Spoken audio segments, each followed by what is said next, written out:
Okay,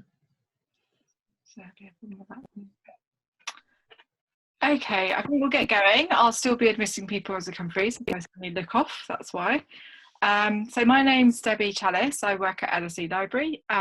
Obviously we're not at LSE Library right now, but it's great to introduce Wendy talking about her book on Endell Street, partly because LSE Library has quite a lot of the archives, and I know that she spent some time working in our reading room.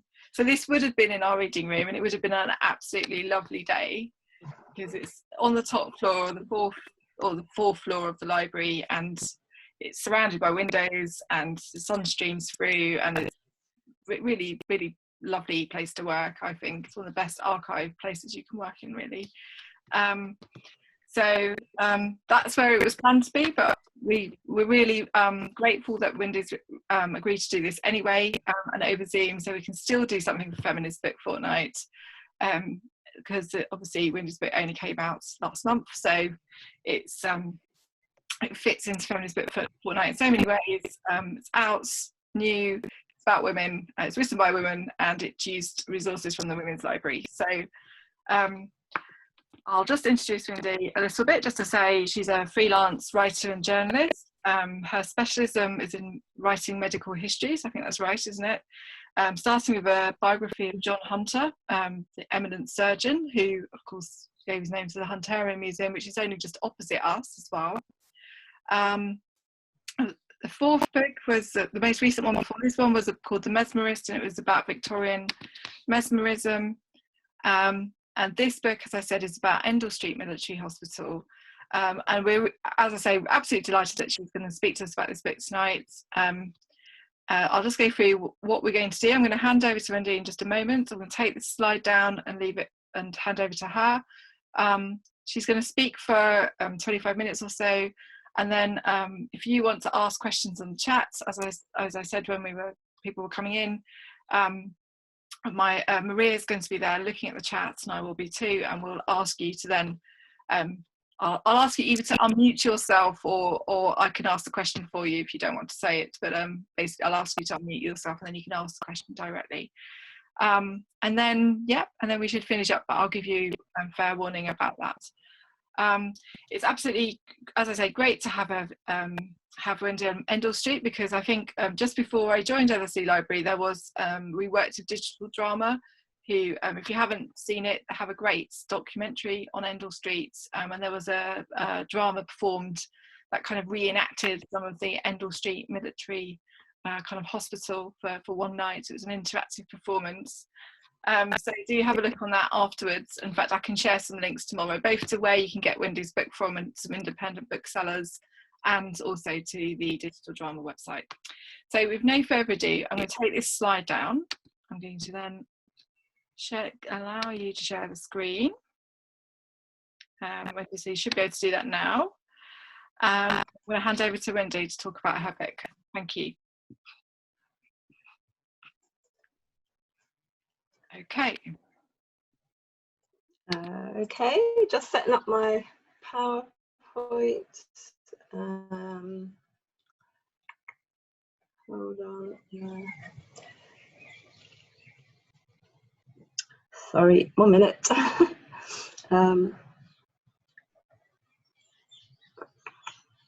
Just trying to. Sorry, I'm just trying to change the screen. Here we are. Right. Okay. Sorry about that. Okay, great. Well, thank you very much indeed for that lovely introduction.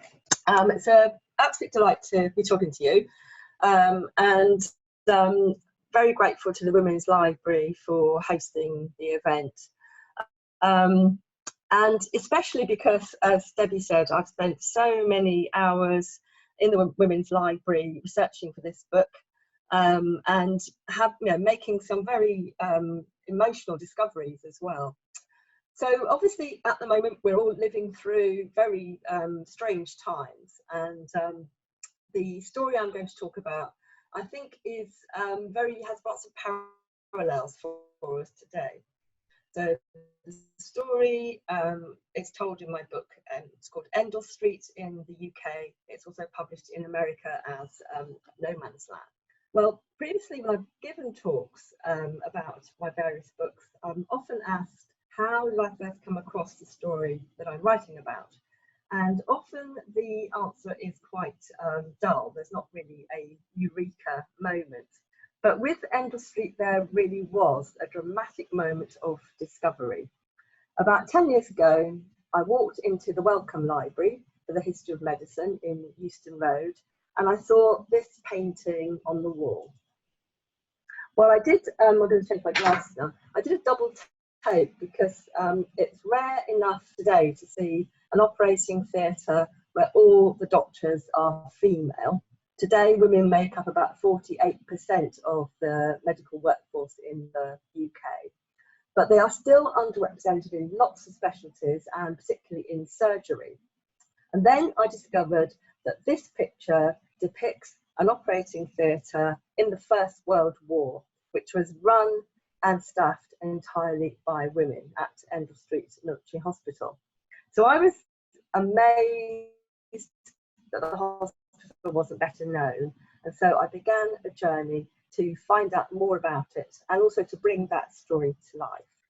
Well, Endell Street was unique.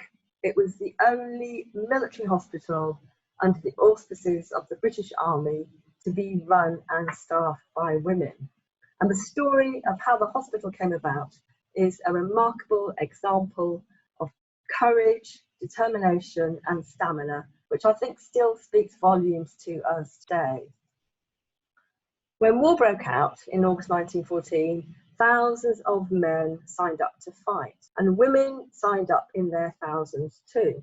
And the women worked in every capacity in the First World War, on the land, in factories, and on public transport, like this conductorette, as she was known on a bus in the Strand. Well, naturally enough, women doctors volunteered too. Within 10 days of war being declared, more than 60 women doctors had offered their services to the War Office. But their help was not wanted. They were bluntly rejected. One surgeon, the Scottish doctor Elsie Ingalls, she offered her services to the War Office in Scotland, and she was rebuffed with the famous words, "My good lady, go home and sit still." Well, Flora Murray and Louisa Garrett Anderson refused to sit still. They were both qualified doctors with more than 10 years experience each. Louisa, who was 41 at the time of the outbreak of the war, was a surgeon. Flora, who was 4 years older, was a physician and anaesthetist.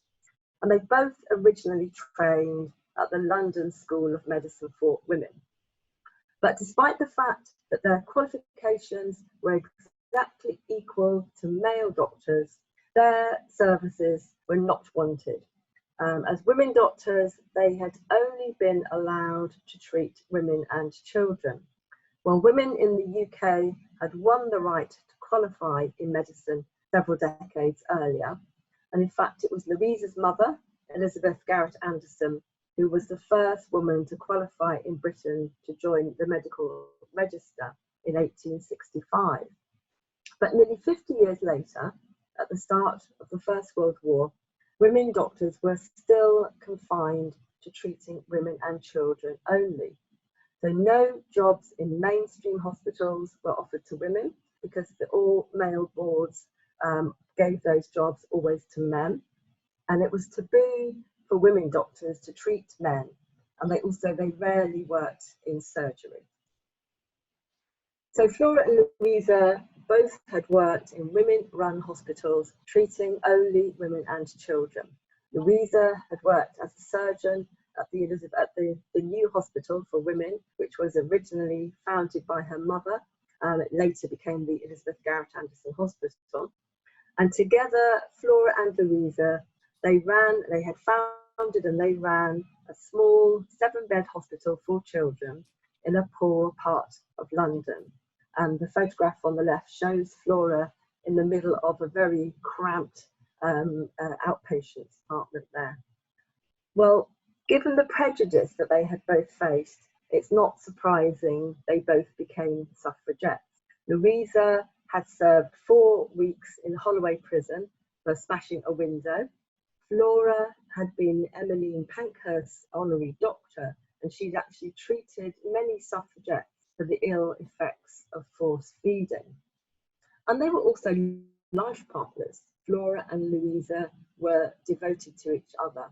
They wore identical diamond rings and they lived together in the manner of a married couple. So they had stood shoulder to shoulder in the women's battle for equality. But when the war broke out, the suffragettes and the suffragists both suspended their campaigns for the vote so that women could join the fight against a common enemy. Well, Flora and Louisa were just as keen as any male doctor to serve their country. But they also realised that war was an opportunity. It was a chance for women doctors to prove that they were equal to their male colleagues. So they didn't waste time approaching the army. They knew they would be rejected. And instead, just 8 days after the outbreak of war, they offered their help to the French Red Cross, who were more than happy to accept. And then within a fortnight, they'd raised £2,000 for medical equipment, recruited a team of like-minded women, and kitted them out with military-style uniforms. Then on the 15th of September, just 6 weeks after the start of war, they set off with their team for France. Well, they called their unit the Women's Hospital Corps.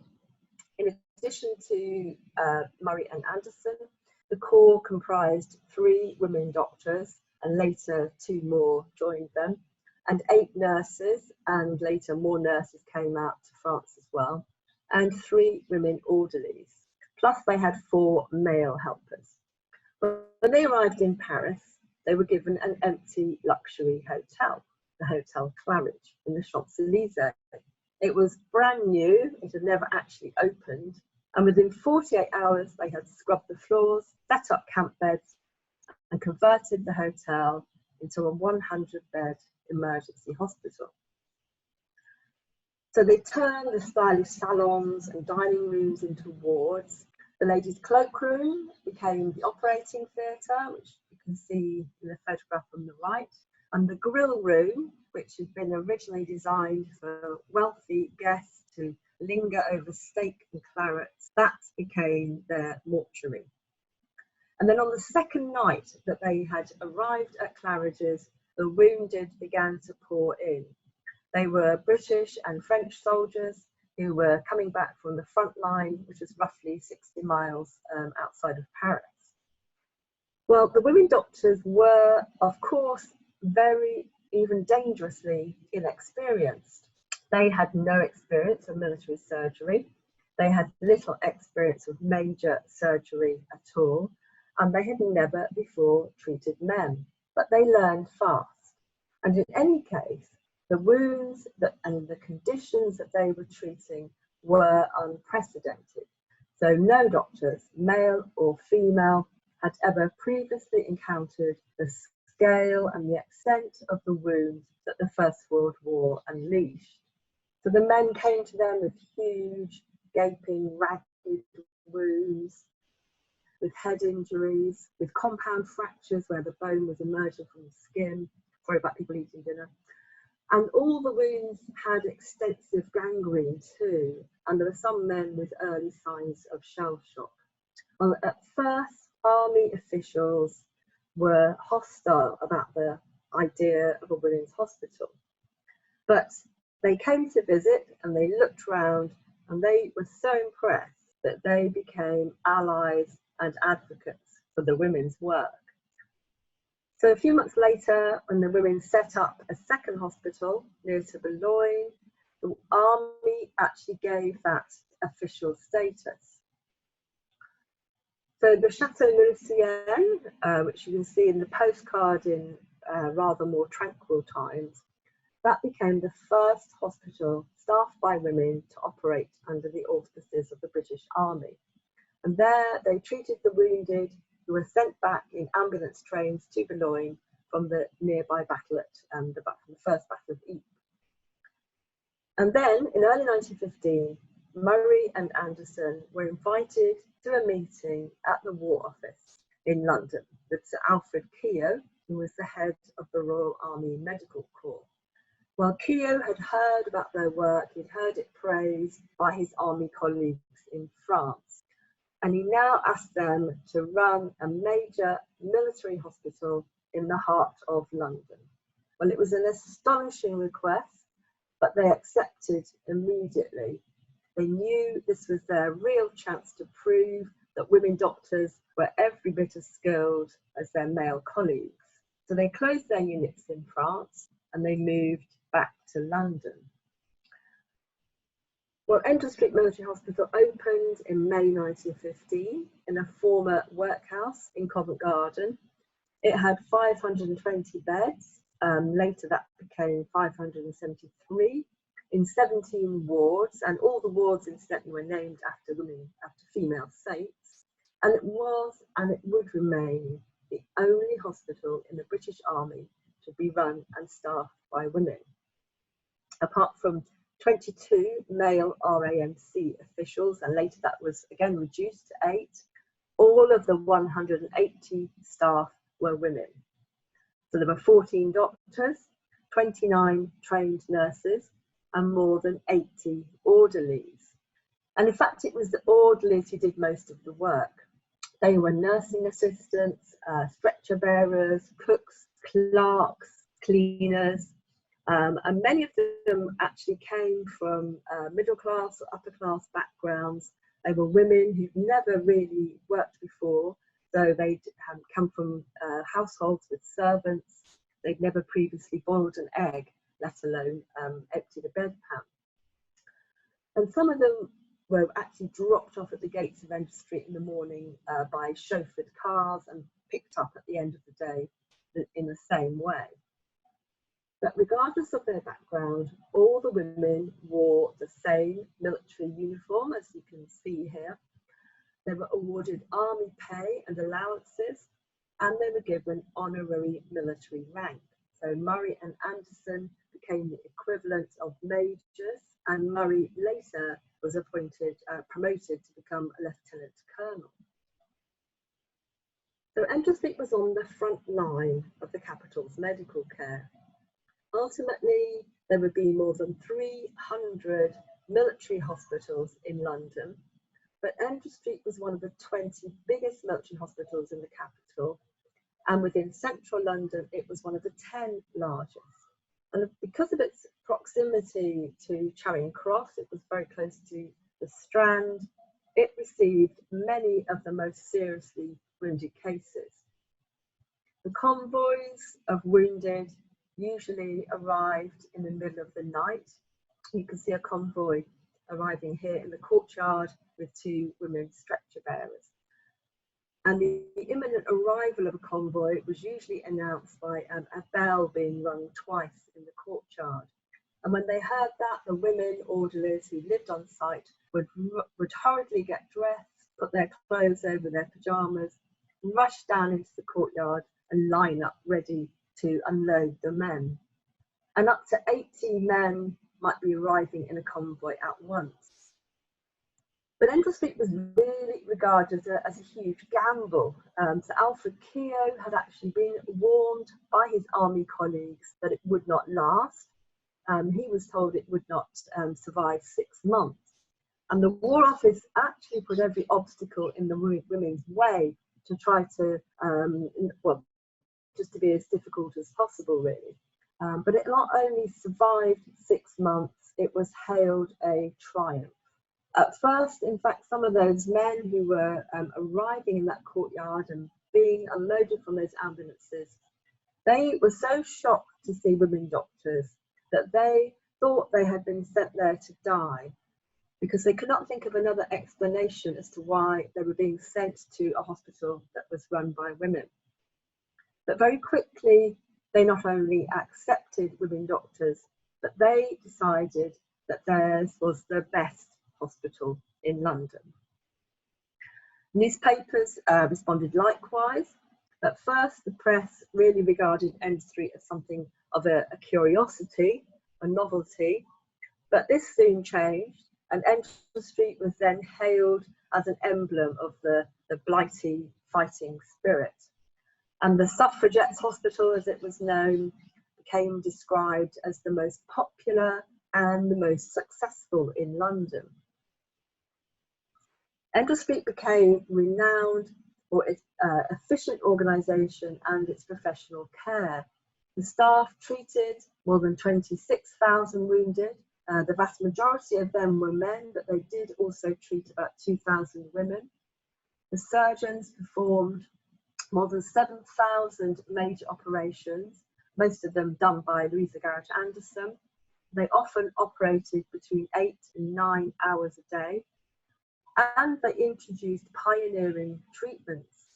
In 1916, Louisa Garrett Anderson and her pathologist, Helen Chambers, they pioneered a new antiseptic ointment to tackle the very severely infected wounds that they saw.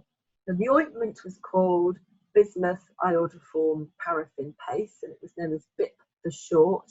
And there are records showing that wounds have been bipped and even re-bipped. But they found that it not only healed the wounds better than other antiseptic methods, but because it could be left in place for up to 10 days at a time, it needed fewer changes of dressing, so it was less painful for the men. And in fact, they first tested it on some of the men who actually came back in the very first few days of the Somme advance, and then they published their results in the Lancet a few months later. But Endell Street was also famous for its homely atmosphere, because Louisa Garrett Anderson firmly believed that the men were often more wounded in their minds than in their bodies. So she made sure that the wards were all airy and bright with colourful bed quilts, fresh flowers and standard lamps. And the courtyard was turned into a tranquil haven with lots of plants and shrubs, so that it could be used for the men to rest, but also for festivities like the bank holiday fete that was shown in this postcard, when the men were actually encouraged to invite their families along.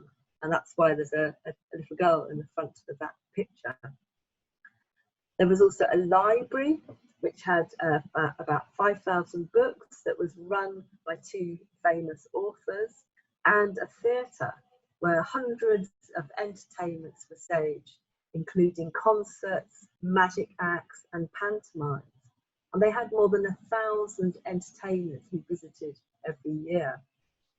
And the men were also taught knitting and needlework in order to keep them occupied. It was a form of occupational therapy, really. And some of that actually still survives. The shoe bag on the left is kept in the women's library. It's quite sort of special, I think, because it shows an embroidery of Louisa Garrett Anderson with her 2 dogs, the black and white terriers. And the one on the right was actually embroidered by a soldier who'd had one arm amputated, and it's owned by a descendant of the Anderson family. But despite all these efforts at jollity and keeping people's spirits up, it was obviously exhausting and grueling work. The women's staff had to work incredibly hard, and Murray and Anderson were very tough taskmasters. They were very strict disciplinarians. One orderly later said that they were told they had to be not only as good as men, but better. And on top of the long hours, the women were also suffering food shortages, and they came under attack from air raids. Zeppelins began to bomb London in 1915, and later there were large German planes that dropped even bigger bombs. But I think for all of this really hard work, it was also exhilarating as well. And that's one of the things that came over to me most strongly, really, that the women were enjoying this chance for the first time to do something they were good at. They were working together for a common cause and proving they were as good as men. Well, after the war ended, Endell Street stayed open for another year, treating the victims of the 1918-19 flu pandemic, the so-called Spanish flu. Well, that was really the darkest time for the women. Throughout the war, they had saved thousands of men from death and from disability by working together. But now the Spanish flu arrived, it was impossible to fight this invisible enemy. The pandemic caused between 50 million and 100 million deaths worldwide. And at the height of the second most lethal wave of flu, which arrived in Britain in November 1918, so the time of the armistice, nearly 30,000 people died in the UK in a single week. And at Endell Street, there were now more patients dying per week of the flu than had been dying in the war. And of course, it affected the staff too. About 22 of the staff became ill with the flu, and at least 4 actually died of the flu. But Endell Street again was one of the first military hospitals to pioneer new methods of trying to prevent the virus from spreading. So they actually were one of the first hospitals to start using face masks, which were not in common use at the time, to segregate the wards and to put up screens between the beds. Well, the doors finally closed in December 1919, and the war had changed everything and nothing, because women doctors, all the hospital's women staff were now expected to go back to exactly the same roles they had done before the war. So medical schools closed their doors again to women. Mainstream hospitals refused to appoint women doctors again. So those women doctors who had kept hospitals open throughout the war had to lose their jobs, and they were not reappointed. And most of the doctors who'd worked at Endell Street, gaining all that incredible experience in surgery and other areas, now were forced to go back to treating women and children, or work abroad or retire. And it was going to be many more decades before women in medicine won equality. So Flora and Louisa carried on working in medicine for a few more years, but then they retired to the countryside. Flora actually died not long after the war ended in 1923. I think she was probably worn out by her war effort. And Louisa lived on alone for another 20 years. She actually worked in a casualty department in World War II before she died in 1943. And at that point, there was an inscription added onto Flora's gravestone, which is in a village in Buckinghamshire. And it says, "We have been gloriously happy." And that always brings a bit of a tear to my eye.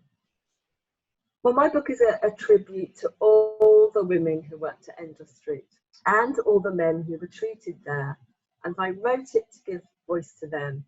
And also because I do think it still speaks to us today, and especially today, about the extremes of human endurance, of loss, of pain, sacrifice, but also enormous courage and dedication and compassion, and the simple joy of being alive. So thank you very much, and look forward to hearing your questions. I'm going to stop sharing, I hope. Yeah, now. cool. Yeah. Thank you. So if anybody wants to write any questions, ask Wendy any questions while she sorts her screen out, stop sharing, and please put them in. So there's a question there for Monica. Do you want to unmute and ask it, Monica? Otherwise, Good morning. Thank you, Wendy, for that. That was fantastic. Okay, you're welcome. Can you tell us a bit more about your sources? Did you have a wide selection to choose from? Was most of it held at LSE? Did you have to travel to find it? Yeah, I'd love to know more about the sources. Okay, well, first and foremost, I must pay tribute to Gillian Geddes. So Gillian Geddes is a retired doctor who'd already done a lot of research on Endell Street, and she incredibly generously shared a lot of information with me. She's actually a descendant of the Anderson family, and I think she was instrumental in making sure that the Anderson family documents were given to the Women's Library. And then secondly, the Women's Library itself was absolutely crucial to the research. I looked at, at the Women's Library, there's papers belonging to Louisa Garrett Anderson and Elizabeth Garrett Anderson. And the most fabulous thing perhaps is a scrapbook which Flora Murray had collected throughout the war, where she pasted cuttings about Endell Street. So that was an absolutely crucial resource. In addition, there are letters from one of the orderlies who worked at Endell Street, who was called Nina Last, and even her uniform survives. So I had, as I said, I had lots of quite emotional moments working there. And one of those was being shown the uniform, and I wasn't allowed to touch it because it's too fragile for that, but it was just incredible to see the uniform that Nina, whose letters I'd read, had been wearing. There were lots of other archives too, and in addition, I got in touch with lots of families whose grandmothers had worked at Endell Street, or grandfathers actually had been treated there, and they too shared lots of letters and pictures and diaries with me as well. Thank you. There's another question from Ruth Bookbug. If you want to unmute yourself and ask it directly. Yeah, sorry, the book bug is part of my work. I can't choose my name. Right. Sorry about that. An amazing talk, as Monica said, and I can't wait to read the book. I'm a big fan of your work anyway, and yeah, can't wait to read that. And I'm just so glad that there's a book that's talking about Endell Street. I've given lots of talks about work that women did during the First World War, and I always mention that, and people are always amazed that there was this hospital in the UK run completely by women. It's just incredible. I'm quite curious about the relationship between Louisa and her mother, and whether you know anything about that, particularly when Endell Street was being run. You know, did Elizabeth get involved in any way? I mean, I know she would have been fairly old at that point, but I'm just curious to know, given that that kind of background of pioneering female doctors, whether she'd said anything about it at all.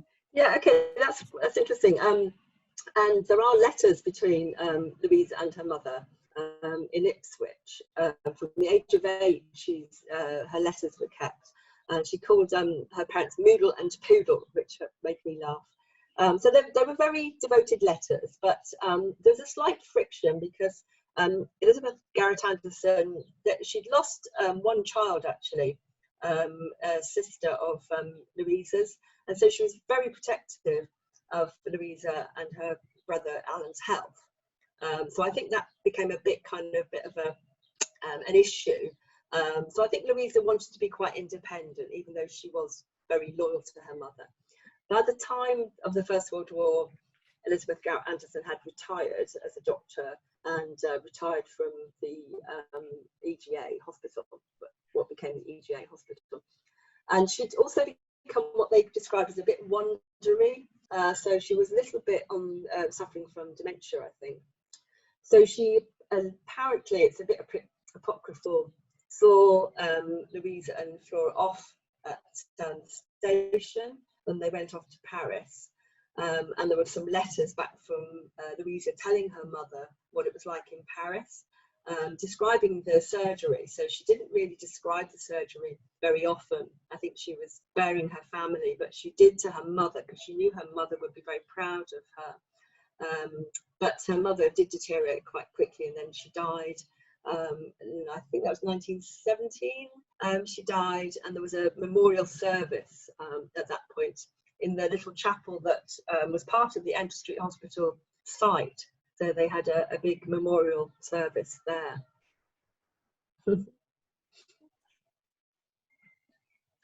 So there's somebody from Kate's talking about, is there any resistance to the hospital closing? Do you want to ask that yourself, Kate? Kate's Yeah, Kate, do you want to ask that yourself? Do you want me to ask that? Yes. Here you go. No, I just unmuted. Hi, Wendy. Hello. I'm really enjoying reading your book. Sandwiched between ICU shifts at the moment. I just found it incredible that, as such a lauded success, that the hospital could just close after the Spanish flu with barely a trace left. And I just wondered if there was any sort of resistance within medicine or from the public, because it seemed to be quite renowned throughout London as the, you know, the hospital to go to. Yeah, I mean, it was very much, the whole atmosphere really changed when the war ended. You know, throughout the war, there was all this, you know, great blighty spirit, great sort of, you know, patriotism, obviously. And then when the war ended, over the next sort of few months, there was this real change of atmosphere, and lots of reports of men getting very frustrated and cross that they couldn't return to their jobs, that they were held in army camps. And some of this frustration was actually turned against women. So there are reports of attacks on women, you know, in Britain, physical attacks, sexual attacks. And Flora Murray, in her own book about Endell Street, which she wrote shortly after it ended, she says how the atmosphere changed in the hospital too. So, as I mentioned, they were open for the Spanish flu, and they also did provide accommodation for some of the troops who were just returning home. And she said they became less willing to accept discipline from women. So I think really that a lot of the men in particular just wanted things to go back to how they've been before. They've been fighting fighting for their country. They wanted to forget about the war. They wanted things to go back. They wanted their women to be back in their old roles. They wanted to turn back the clock. So there was huge frustration from the women doctors, and Flora and Louisa in particular. They argued that other women doctors had joined the army by this point, and they argued that they should be given equal pay and equal tax exemption. But Winston Churchill, it was, who wrote them a letter, quite a sort of very bitter letter, really, saying that women were no longer needed in the army. They weren't wanted in peacetime, and it took another war before women doctors were again allowed to join the army. So yeah, it would have been fantastic if Endell Street had led the way and then changed everything. But it's one of the kind of saddest things about writing the book was how things just went back to how they've been before. So yeah, immensely frustrating, I think. Yeah, that doesn't surprise me. I think everything in medicine moves at glacial speed, especially sort of ethos and tradition. But thanks, Wendy. I really enjoyed hearing you talk about the book. Thank you. Thank you.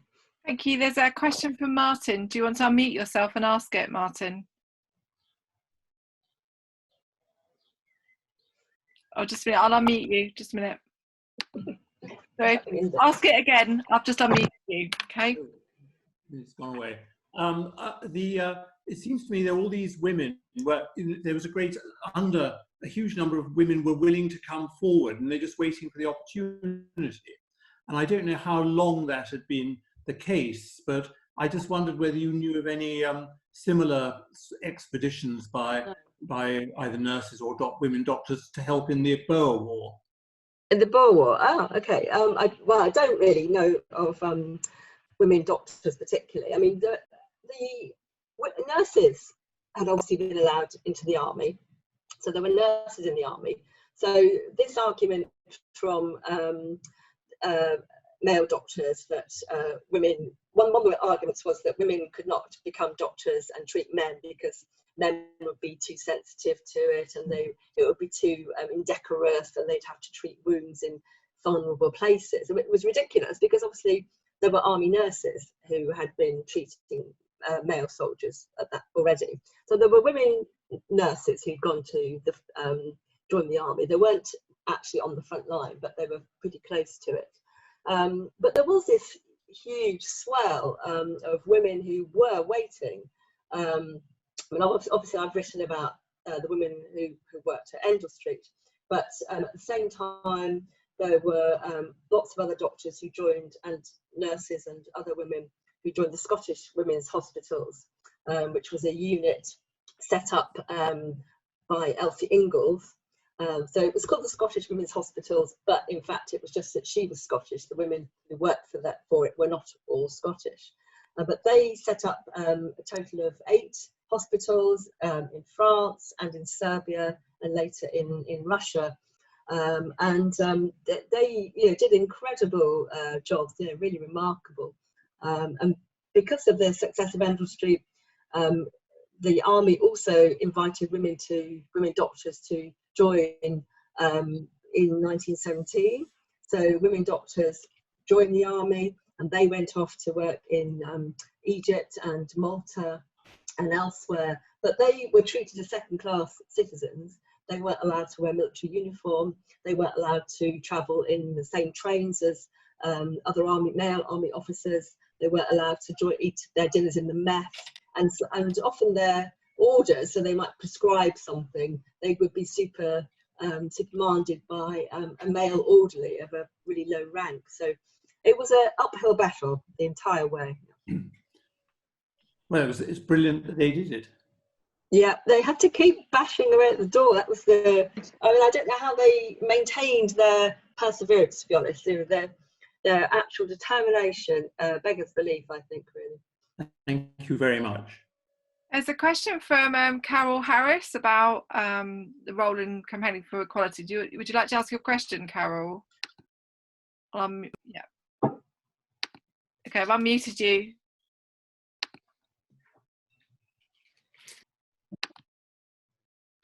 I've unmuted you. Right, sorry. I was surprised that they had quite a thing about married women working at the hospital, didn't they? Were you surprised by that? Because I thought they got that kind of equality, opportunities, all that stuff. Are you mad? Okay, yeah, okay. I think I caught what Carol was saying. I mean, because Carol was talking about Flora. Can you hear me now? Yeah. Carol was asking about Flora Murray and Louisa Garrett Anderson. So they, in particular, did not believe women should marry. Women doctors should marry, particularly. I think that was partly their prejudice because they were a lesbian couple. But it was very pragmatic because basically women doctors who married, they often had to give up their careers. So there was a marriage bar in place up until the 1970s in some places, particularly local authorities. So even after the war, if women doctors did get low paid, low ranking jobs in schools and in local authorities, as public health officials and so forth, if they married, they had to give up those jobs. So there was one woman doctor who said, so she was a surgeon, she'd been very skilled, worked during the war, not at Endell Street, so she'd worked in Serbia, and she got married and had to give up her job. And she said it would have been better if I had been living in sin. So it's crazy. No, I was really I kind of was on a track thinking, oh yeah, they've got the equality thing sorted, but then that was quite a shock. And I wondered whether that was a class thing, but as you say, there's the bar on women doctors, well, married women generally, which carries on, say, way after. I think it needs 2 world wars to even begin to break it down. Yeah. Okay. Yeah, and I think Flora and Louisa, they just wanted women doctors to succeed, and they just thought if they married frequently, they would be forced to give up their jobs, or they had to give up jobs because of having children. But in fact, because there were several women doctors who did get married, and one of them, she just announced on the day that she was going to get married, and she married this man. She was Canadian, in fact, but when she came back to Canada, she ended up, she couldn't get a highly paid job. She ended up working on a native Canadian reserve. So she did carry on working, but poorly paid and a poor status. Thank you. Actually, thinking about it, Elizabeth Garrett Anderson, of course, married and had children while she worked. So there is a precedent, isn't there? She did. Her friends expected her to give up her work when she got married, But she insisted on of having separate incomes, and she was a real sort of proto-feminist. There's another question from Ruth. Do you want to ask a question, Ruth? Sorry. I wouldn't normally be able to come to this talk because I live in Edinburgh, so the opportunity to be able to talk to you, I was just like, yay! I'm just there are upsides to all this. Exactly. I'm just really curious about the attitude of the French, thinking about how they seem to welcome female doctors almost as soon as the war started, both with Flora and Louisa, but also Scottish women's hospitals. And I was just wondering if you knew what their attitude to female doctors was like before the war started. Were they more generally accepting of them? Well, they weren't actually, because French women were not, French women doctors were not encouraged to join the army at all. So there's a bit of a suggestion by Flora that it was a mistake initially, because they went to the French embassy and they said they wanted to take a unit to Paris to help with the war. And they think perhaps that they thought it was just that they were going to fund it, but not that they were female doctors. So they think it's possible that they got in under false pretenses initially. But they did also accept the Scottish women's hospitals as help. So I think a few months into the war, a lot of male doctors had been killed, and they were absolutely desperately short of hospitals, both abroad and at home, and short of medical professionals. So they were desperate for as much help as they could get. So I think that was part of it. I love the idea of them just being accepted by mistake. Yeah. I think that's fantastic, that this career kind of spanned from, oops, we didn't think you meant that. Yes. Thank you. Are there any other questions? There's none coming up on chat, but please do raise a hand if you can do that on your screen if you want to, or unmute and ask. Yeah, Monica's got her hand up. Do you want to ask a question? I do. I'm with Ruth. I'm so excited to be part of this conversation. I would probably pop in a lot more. I'm trying to contain myself. Wendy, where did the money come from? We talk about how they raised the money and 2 weeks later, 3 weeks later, they're on the boat, off they go. Did they have a small handful of really wealthy supporters? And I guess the question for Endell Street applies equally to the Scottish Women's Hospitals as well. Yeah, okay. Well, that's a really good question, actually, because basically they use their suffragette networks to raise the money. So the Endell Street Hospital was really regarded as a suffragettes hospital. So Mrs. Pankhurst appealed for money for them. They used lots of their, quite wealthy connections within the suffragette movement to raise the money. But in contrast, the Scottish Women's Hospitals was really seen as a suffragists unit. So that was backed by the National Union of Women's Suffrage Societies. So Mrs. Fawcett's non-militant suffragists. And they raised money for the Scottish Women's Hospitals. So they weren't rivals, but it was almost, they were kind of seen as two different strands, really. And I mean, probably a lot of people already know, but Louisa's aunt was actually militant Fawcett. So Louisa had initially joined the NUWSS, so she was a suffragist, but she'd got fed up with that and she'd actually joined the suffragettes, and briefly persuaded her mother to join them as well. And so she'd been to prison because she'd taken militant action as part of Mrs. Pankhurst's campaign. So they used all their connections. But I mean, Louisa and Flora seem to have quite a lot of connections in the theatrical world as well, in the artist world. So they had all these entertainers coming in. That was partly because they knew people in theatre and also in the arts who came in and helped in the hospital. Okay. If there's no more questions, I'm going to ask you a really hard one, Wendy. What do you think they would do today in the midst of this pandemic, given they with the flu and the masks and they brought in different kinds of treatment? Do you think they'd roll up their sleeves and get involved? Yeah, I think they would be absolutely shocked at the chaos and the lack of organisation. They said frequently that women should have been put in charge of the military hospitals, more women in charge of more hospitals, because they would have been better run. They had, they actually had vast experience of organisation because of their suffragette connections. The suffragettes were amazingly well organised in doing all their campaigns and so forth. So they had that vast kind of wealth of experience. So they would want more women involved, that's for sure, and they would be looking at some of the countries, I think, which have been led by women and have been much better, responded much better to the pandemic. So I think they would be campaigning and making a big fuss. Thank you. That seems like a good, unless anybody's got any burning questions, that seems like a good place to end. So thanks very much to Wendy for basically coming tonight. We're going to do a virtual clap. I can kind of clap. Okay, you can use a clap symbol.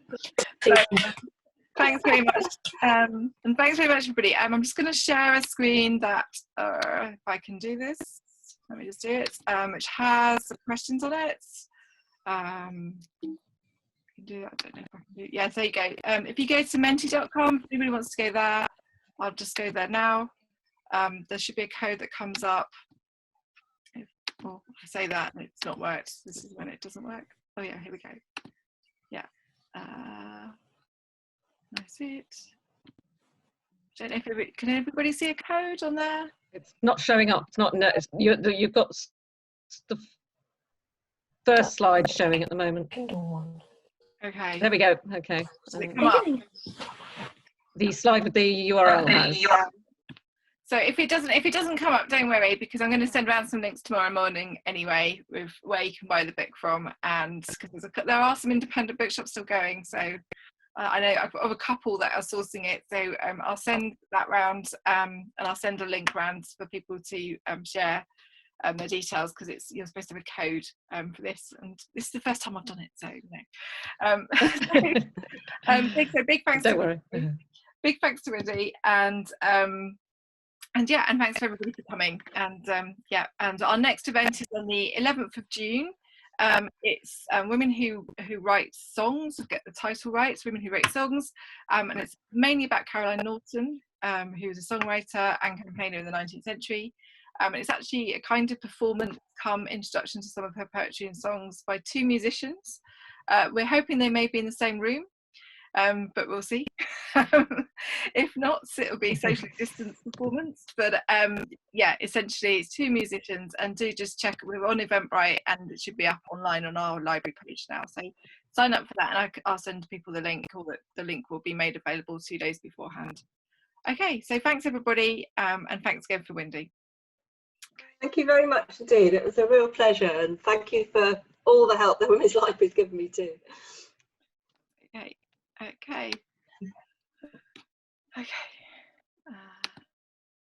Right. Okay, Wendy, I'm going to end the meeting now, everybody, just so you know. Okay. Right. And I'll send you a quick email afterwards. Okay. Okay, lovely. Thank you very much. Thank you. Okay. If I can get to my ending point, stop share. Here we go.